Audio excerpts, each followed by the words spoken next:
Почитувани граѓани на Прилеп, почитувани медиуми, денес повторно сме сведоци на обидите на СДСМ и нивниот кандидат Петра Лукаровска да ја замајуваат јавноста со празни флоскули и беззначајни обвинувања. Очигледно е, како што се ближат локалните избори, така расте паниката во нивните редови. Затоа Петра секојдневно држи пресконференции без суштина во обид да го ублажи катастрофалниот пораз што му предстои на Социјалдемократскиот сојуз. Да подсетиме, не така одамна, Лукаровска беше директор на едно средно општинско училиште. Мандат во кој нема со што да се пофали. Напротив, го следат скандали и сомнителни финансиски трансакции. Се уште им должи одговор на прилепчани.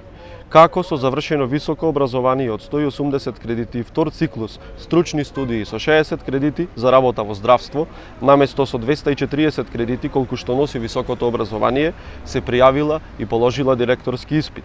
Како во 2021 година потрошила 1.062.888 денари, односно 23.787 евра, што е за 11.787 евра над законскиот праг од 12.000 евра кон доверители за разни набавки за кои не биле спроведени постапки за јавни набавки.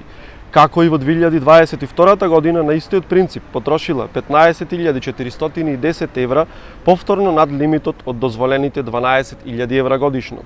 И најважно, како непол месец пред нејзиното разрешување во 3 наврати извадила по 250.000 денари од сметките од Еразмус, без фактури, без фискални и без покритие.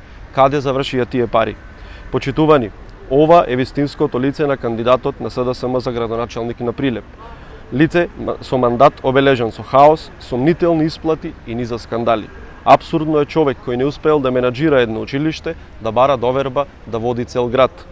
Времето на СДСМ заврши. Македонија оди напред, Прилеп оди напред, со честно, одговорно и домакинско работење на ВМРО-ДПМН. Нашата цел е развој, инвестиции и подобар живот за сите сограѓани. Ви благодарам.